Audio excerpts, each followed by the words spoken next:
Dans cette vidéo, on va voir comment créer une nouvelle fenêtre pop-up. Donc à quoi ça sert? Ce sera pour les événements un peu particuliers, exceptionnels. Par exemple, le 1er mai, une fermeture exceptionnelle de la structure. C'est en fait pour mettre un message qui va s'afficher quand un internaute va rentrer sur le site, une information importante qu'on ne veut pas qu'il loupe. Donc voilà, ça peut être des fermetures exceptionnelles, ça peut être des événements particuliers. Par exemple, en ce moment, il y a la foire au plan.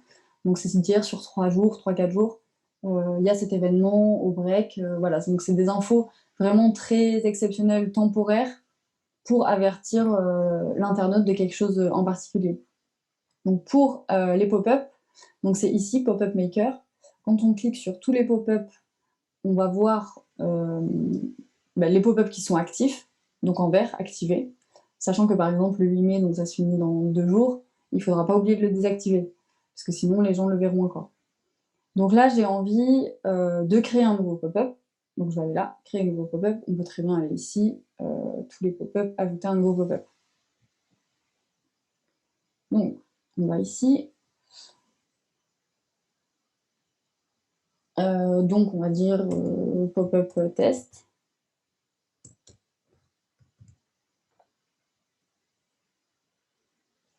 1er mai.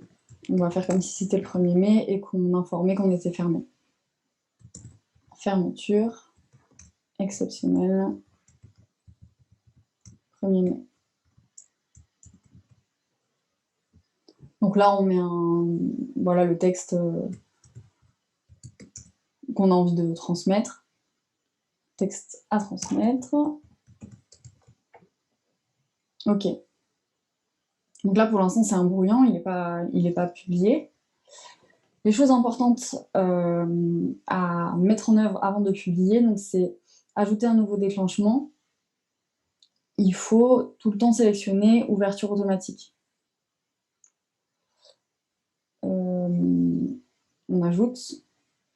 Et là, c'est pour choisir le temps que va mettre le pop-up à s'afficher lorsque l'internaute va sur le site internet.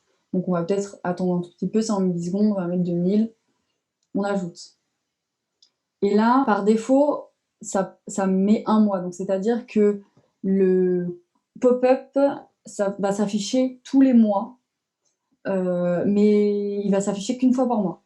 Donc si on a envie de modifier ça, mais qu'on n'a pas envie qu'il s'affiche à chaque fois, on peut mettre par exemple, il va s'afficher une fois par jour, donc juste a day.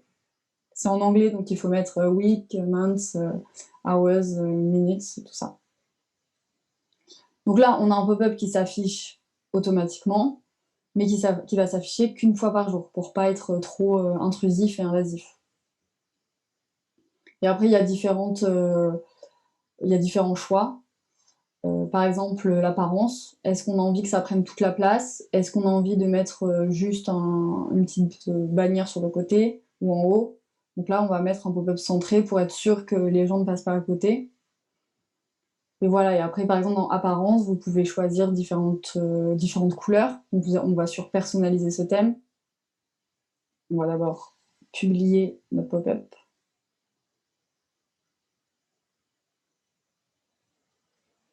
Donc voilà, là, il est actif.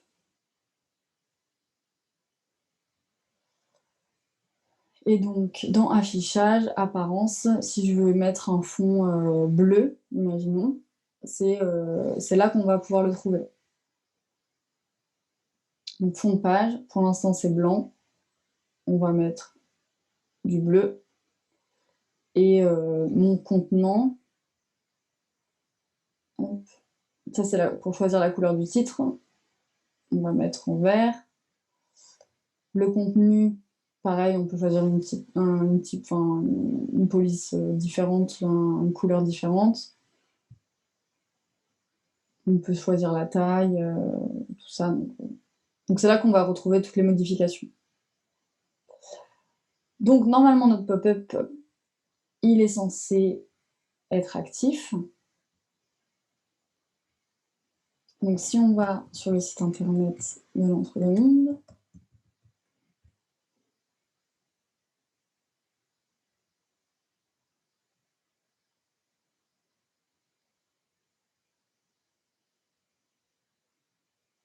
Voilà, on a notre pop-up qui s'affiche, fermeture exceptionnelle le 1er mai. Et là, il suffit de fermer pour avoir une navigation, normale. Voilà, et du coup, il ne faut pas oublier de désactiver, nos pop-up quand on n'a plus envie qu'ils soient actifs. Et voilà, là, je désactive. Si j'ai envie de le supprimer complètement, corbeille, sinon je le désactive et du coup, je pourrais le modifier pour faire, un autre pop-up, plus tard. Bon, là, je vais décider de le supprimer complètement.